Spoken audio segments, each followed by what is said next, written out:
자, 6.3 지방선거 이제 50일도 안 남았습니다. 48일 남았죠. 이번 선거가 2018년 지방선거와 많이 닮았다 이런 이야기도 나오고 있는데요. 2018년 추미애 대표 비서실장으로서 이 2018년 지방선거 국면에서 컨트롤 타워 역할을 했던 분입니다. 정치평론가인 정진우 전 실장 만나보도록 하겠습니다. 정진우 실장님 나와 계시죠? 예, 안녕하십니까. 정진우입니다. 네. 자, 그때 대표로 모셨던 추미애 의원이 이번에 민주당 경기도지사 후보가 됐습니다. 어떤 생각이 드시던가요? 그동안에 우리 추미애 대표님께서 네. 법사위원장으로 또 좋은 활약을 해 주셨고, 네. 이제 또 경기도 도지사 후보로 공천되셨기 때문에, 네. 이번에 반드시 당선되시고, 또, 당선된 이후에도 우리 당과, 경기도를 넘어서 나라를 위해서 더 큰일 할 수 있도록 앞으로 또 승승장구하기를 그렇게 바랍니다. 경기도지사가 되셔서 잘 하시겠죠? 사실 TV 토론 보고 좀 예. 염려하는 분들이 좀 있는 것 같아서. 그런데 이제 그거는 또 뭐 네. 그럴 수도 있는데, 네. 뭐 총론도 있고, 네. 또 강론도 있고, 네. 그래서 뭐, 총론에 강할 때 강론에 약할 수도 있고, 네. 또 강론으로 따지면은 잘 아는 부분도 있고, 뭐 잘 모르는 부분도 있을 수 있기 때문에, 네, 네. 그런 부분은 본선 선거 과정을 준비하는 과정에서 충분히 다 보완될 것이다. 네. 생각이 됩니다. 네. 숲을 볼 줄 아는 지도자다 이런 말씀인 것 같아요. 네, 예, 그렇습니다. 네네네. 알겠습니다. 지금 정진우 실장님이 이제 부산에 계시죠? 네, 그렇습니다. 예. 자, 부산 북갑 지역에 한동훈 씨가 출마를 하겠다고 선언했고 주소까지 옮긴 걸로 지금 알려져 있는데 여파가 얼마나 할까요? 일단은 우리가 네. 뭐 당연히 이번에는 참 해볼만하다. 그리고 이런 희망을 갖고 자신감을 갖고 네. 도전해야 되는 상황은 여전히 변함이 없습니다만은 네. 그럼에도 불구하고 역대 부산 선거가 그 어느 때보다 항상 좋은 분위기였다가 막상 개표를 해보면은 또 우리 예상 외의 결과가 나온 당혹스러웠던 기억도 많이 있기 때문에 네. 이번에 한동훈 전 대표의 북갑 출마 선언에도 네. 반드시 긴장해야 될 문제다.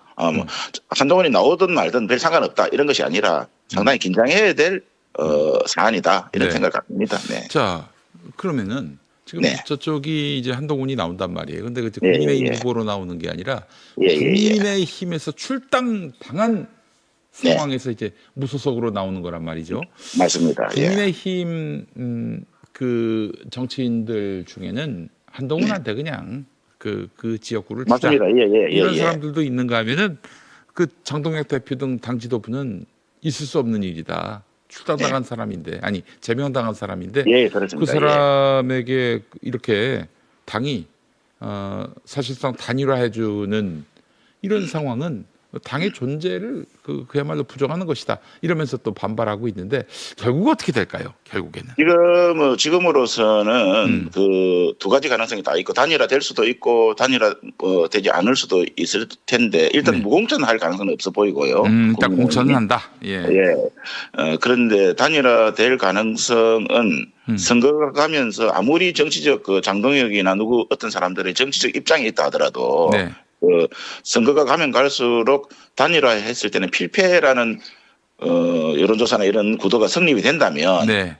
그래서 단일화를 하라라는 압력이 거세지면 네. 그것을 과연 장동혁이 피할 수 있겠는가 이 부분은 무시할 수 없다. 네. 왜냐하면 지난번에 박형준 컷오프를 장동혁 지도부가 시도했을 때 이정현 공관위원장을 통해서 그때도 부산의 국회의원들이 집단적으로 장동혁 대표에게 뭐 항명 비슷한 거, 집단적 건의 뭐 이런 거, 집단적 반발 이런 걸 통해서 결국에는 박형준이 컷오프에서 살아나고 이제 경선에서 후보가 되지 않습니까? 그렇죠. 그래서 네.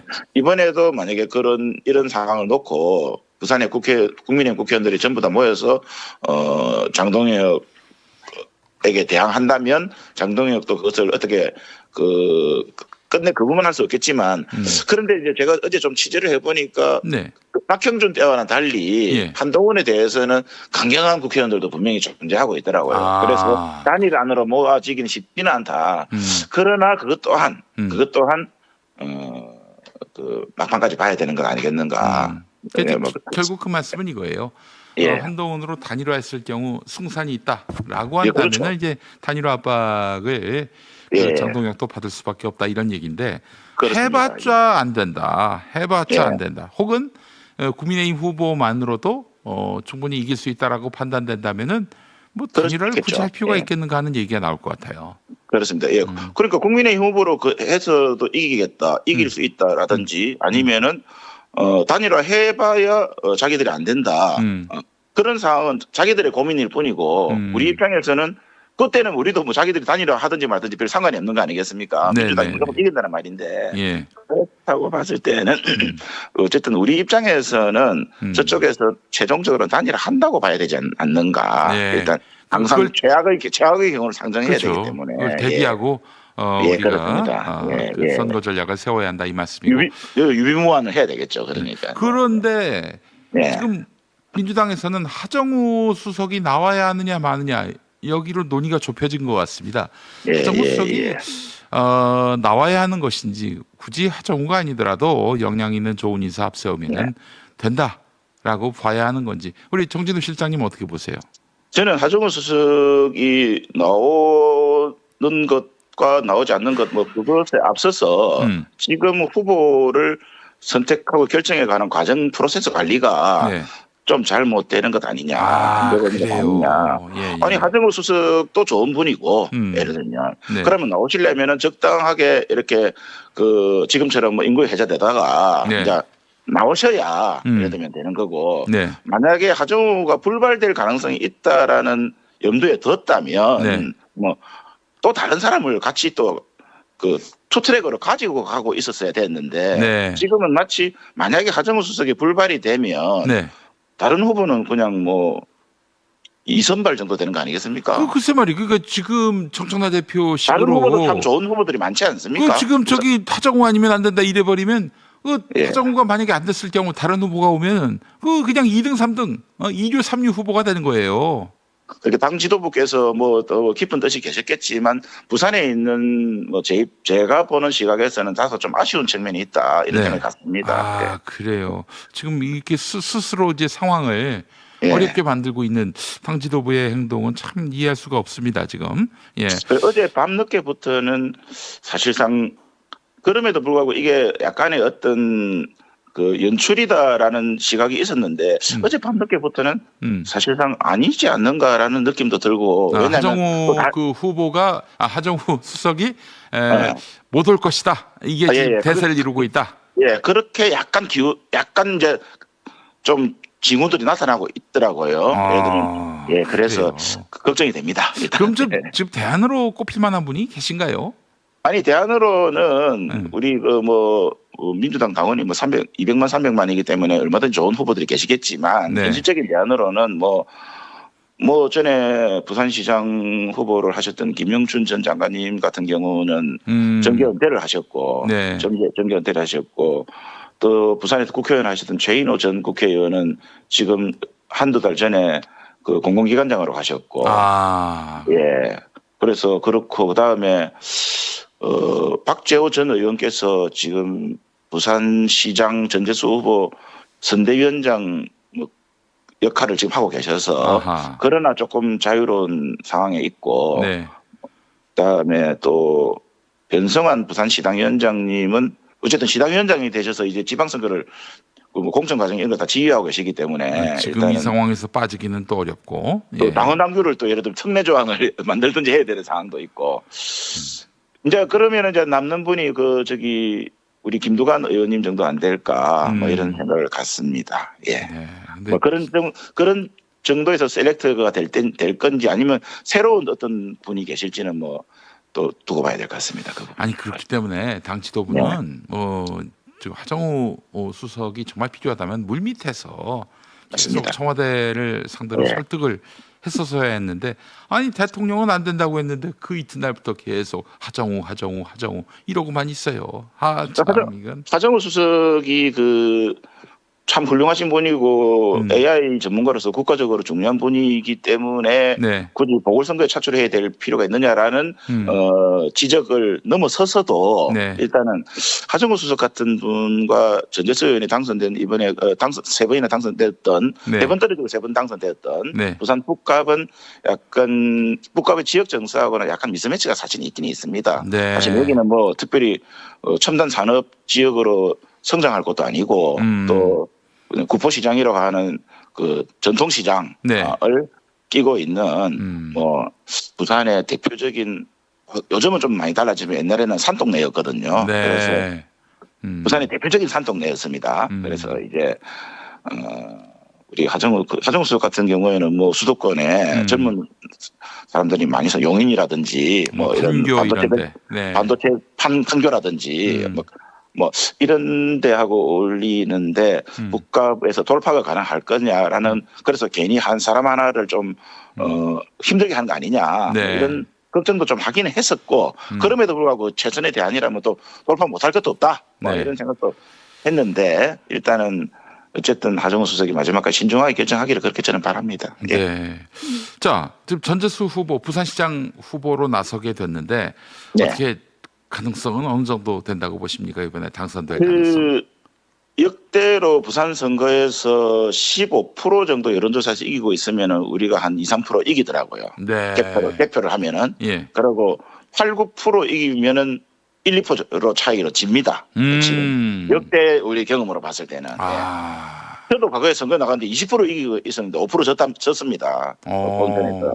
예. 그래서 지금 전재수 후보가 10%에서 11, 2, 3% 정도 앞서고 있거든요. 여론조사상으로는. 예. 뭐 그렇다면 지금은 백중 우세, 초박빙 우세 정도 되기 때문에 우리가 이번에 초박빙 우세까지 지금 레이스를 끌고 오는 것도 얼마나 참 우리가 부산에서는 어려운 일이었겠습니까? 그런데 이번에 뭐 절호의 기회가 왔고 그러나 또 우리가 긴장의 끈을 놓치지 말고 뭐 혼신의 힘을 다 써야 된다. 뭐 그런 상황으로 보고 있습니다. 예. 아 그래요. 실제 지금 여론조사가 좀 허수일 수 있는 것이 지금 국민의힘이 워낙 죽을 쓰고 있으니까 국민의힘 지지하는 부산 유권자들이 답을 안 하고 그냥 전화를 끌어버리는 그러나 투표장에 가서는 국민의힘을 찍는 맞습니다. 이런 상황이 가정된단 말이에요. 그렇기 때문에 맞습니다. 예. 지금 이게 여론조사에도 답하기 부끄러울 정도로 국민의힘이 죽을 쓰고 있기 때문에 여론조사에 답을 하지 않습니다. 그런데 이런 상황이 투표하는 날까지 이어진다면은 투표장에 가는 것조차도 부끄러워져야 되는데 글쎄 말이에요. 그때 가서 최소한 선거 운동을 하는 과정에서는 민주당을 지지하지 않는다 또는 국민의힘을 지지한다라는 말하기는 부끄럽지만 아무도 모르게 투표장에 가서 투표하는 것 정도는 별로 부끄럽지 않는 이런 상황이기 때문에 우리가 제일 곤혹스러운 상황이고요. 어쨌든 그런 상황이 오기 전에 우리가 격차를 더 벌려서 아이고 뭐 남부끄럽게 투표하러 가본들 되지도 않을 거다라는 이 자포자기 이런 마음을 갖도록 격차를 더 벌려야 된다. 지금 격차를 더 벌려야 한다. 이게 중요하다. 이 말씀하셨고, 자 울산시장 선거는 지금 결국 평택을과 무관하지 않습니다. 평택에서 진보당에게 민주당이 양보하면 울산에서 또 진보당의 양보를 민주당이 요구할 수 있고, 그 구도 아닌가요? 어떻습니까? 지금 그래서 처음에는 당연히 이제 진보당이 평택 범여권 단일 후보가 되고 울산 민주당 시장 후보가 단일 후보가 되는 광역 경계를 넘어서는 전국적 단일 협상으로 왔는데 이제 조국 변수가 생기므로 인해 가지고 울산의 단일 리그로 울산 지역 리그로 조금 변경이 되지 않으면 우리 민주당 후보 입장에서는 상당히 어렵지 않겠습니까? 그런데 그래서 어제 우리 김상욱 후보께서 그 단일화를 제안을 하셨는데 그나마 다행스럽게 일단은 상대 측들의 대답이 응하겠다 테이블에 이런 말을 했습니다. 결국에는 그러니까 국민의 그 진보당의 과거에 울산 동구청장을 했던 김종훈 후보하고 네. 조국혁신당의 최고위원을 했던 후보 그리고 우리 김상욱 후보 3명이 단일화인데 문제는 뭐 여론조사 경선 등을 통한 단일화를 하면 우리가 무조건 이길 것이기 때문에 그렇다면은 진보당이나 조국혁신당에서 그런 단일화에 나서겠는가? 경선에 의한 단일화가 아니라 협상에 의한 단일화를 요구할 것이 아닌가. 네. 그렇다면은 뭐 광역단체장은 민주당이 하고 기초단체장이나 뭐 이런 데는 뭐 한두 자리는 양보해 달라라든지 뭐 이런 식의 협상에 의한 단일화를 주장할 텐데 네. 그때 우리 민주당의 지도력이 우리가 양보해야 될 지역의 후보자 또는 해당 뭐 지역위원장님들 또는 당원들을 설득해낼 수 있는가 이런 것들이 좀 어려운 난제로 등장하지 않겠는가. 아직까지 네. 그렇게 등장하지 않았지만은 그렇게 난제로 등장하지 않겠는가라고 예상이 됩니다. 정청래 대표에게 가장 약한 게 설득이에요. 지금 당내 인사 송영길도 설득 못하고 있고 뭐 지금 계속 뭐 어려우면은 회피하고 답변 안 하고 뭐 이렇게 모른 척하고 그게 될 일도 안 되고 있어요 지금. 그런데 이 엄청나게 복잡해진 단일화 방정식을 어떻게 풀어낼 수 있을 것인가 참 회의적입니다. 자, 지금 경남 하나만 짧게 여쭙겠습니다. 네. 경남. 그 지금 김경수 후보 지난번 며칠 전 조사는 거의 간발의 차로 이기는 걸로 나왔는데 박완수 지금 경남지사한테 지금은 지고 있다라고 보는 것이 맞지 않겠습니까? 저도 사실은 지고 있다라고 볼 수도 있다. 그런데 어쨌든 지금은 딱 붙어 있다. 네. 그냥 그런 생각 같습니다. 절망을 가질 필요는 없고. 예. 박완수 시장이 경남 창원시장 출신입니다. 네. 경남의 인구가 230만 되는데 110만 명이 창원에 살고 있습니다. 그래서 창원시장 출신의 박완수 시장 때문에 사실은 창원에서는 우리가 민주당이 이기고 가야 서부 경남의 시골 지역은 우리가 좀 지더라도 해볼만하다 이런 거였는데 창원에서 지금 백중 접전을 벌이고 있는 게 경남 전체의 평균 득표율과 좀 영향이 있다. 뭐 이렇게 봐지고 그럼에도 불구하고 경남도 이제 우리가 신속하게 대회를 정비해서 조금 더 김해, 양산, 거제, 창원 등 동부 경남의 공업벨트에서 우리 노동자들과 서민들에게 절절히 호소하면 김경수 지사도 또한 예를 들면 승산이 없지 않다. 희망을 갖다. 이런 말씀을 드리겠습니다. 알겠습니다. 자, 정진우 실장님 오늘 말씀 잘 들었고 추후에 또 PK 관련해 가지고 저희 연결을 해서 또 말씀 듣도록 하겠습니다. 오늘 저 인터뷰 감사합니다. 감사합니다.